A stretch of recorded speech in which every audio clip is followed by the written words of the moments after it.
Hallo und willkommen in meiner Küche. Bei kaltem Schmuddelwetter ist doch nichts besser als eine wärmende Suppe. Die Suppe erinnert mich immer an das Mittelmeer, denn sie wird mit Zitrone verfeinert und lässt einen träumen von den Ländern, wo die Zitronen blühen.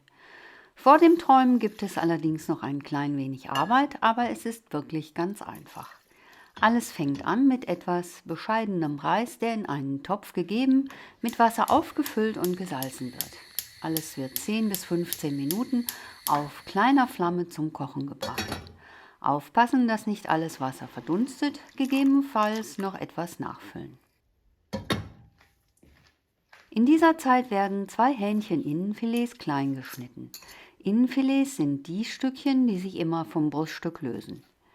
Eventuell noch vorhandene Silberhaut und vor allem die darin befindliche Sehne müssen entfernt werden, denn sie werden beim Garen nicht weich und lassen sich auch nicht kauen.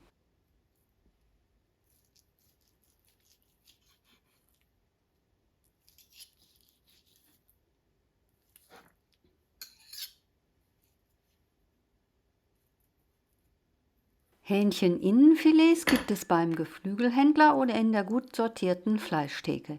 Sie sind sehr klein und wiegen vielleicht so um die 50 Gramm, was für eine kleine Suppentasse ausreichend ist.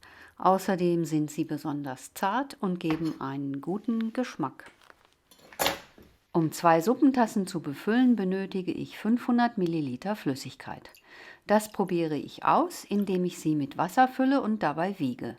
Zum Glück habe ich im Topf eine Markierung für einen halben Liter. Das ist eine große Hilfe. Das Fleisch wird zum Reis gegeben, der jetzt mittlerweile fast gar ist. Ich fülle hier mit etwas Hühnerbrühe auf. Wer keine hat, nimmt einfach Wasser.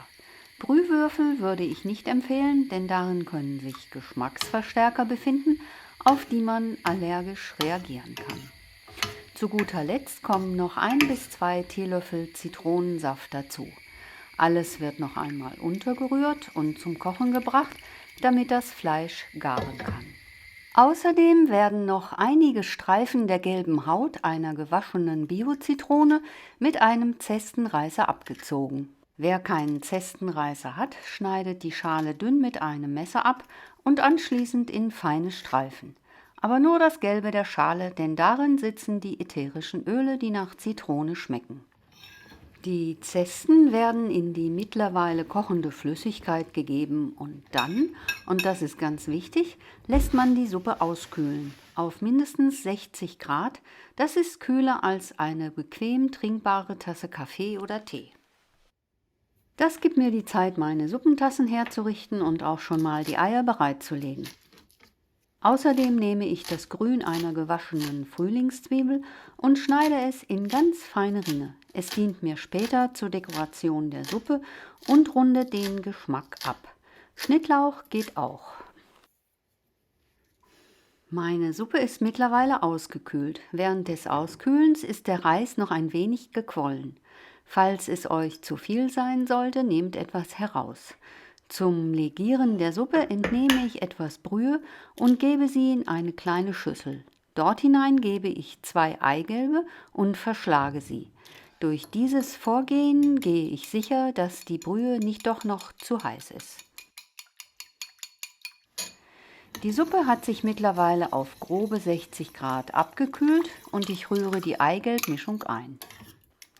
Falls sich nicht mehr genug Flüssigkeit im Topf befinden sollte, füllt noch mit restlicher Brühe oder mit Wasser auf. Alles wird nun langsam bei geringer Hitze erhitzt und dabei wird fleißig gerührt, damit sich die Hitze gleichmäßig verteilen kann. Zur Kontrolle benutze ich ein Thermometer. Es ist ein bisschen umständlich, weil ich darauf achten muss, nicht immer die gleichen Stellen am Topfboden durchzurühren, also auch am Bodenrand. Sobald der erste Dampf aufsteigt, erreicht die Suppe eine Temperatur von 80 Grad und dann heißt es, sie schnell vom Feuer zu nehmen. Wer mag, wärmt seine Suppentassen vor, die natürlich bereitstehen sollten. Alles wird eingefüllt und mit dem fein geschnittenen Grün der Frühlingszwiebel garniert. Und nun kann gegessen werden. Das habe ich nicht gefilmt, es weiß jeder, wie es geht. Die Suppe hat einen feinen Geschmack nach Zitrone. Dabei ist sie schön cremig, zu kauen gibt es auch etwas und das bei einem wunderbaren Mundgefühl. Man verbrüht sich auch nicht die Zunge daran, da die Suppe ja von vornherein nicht zu heiß gekocht wurde. Ich hoffe, ihr probiert diese Suppe einmal aus. Sie ist ungewöhnlich, das stimmt. Für mich gehört sie aber zu einer der besten Suppen überhaupt. Zutaten und Mengenangaben findet ihr wie immer unten in der Beschreibung. Wie immer viel Spaß beim Kochen und wie immer guten Appetit.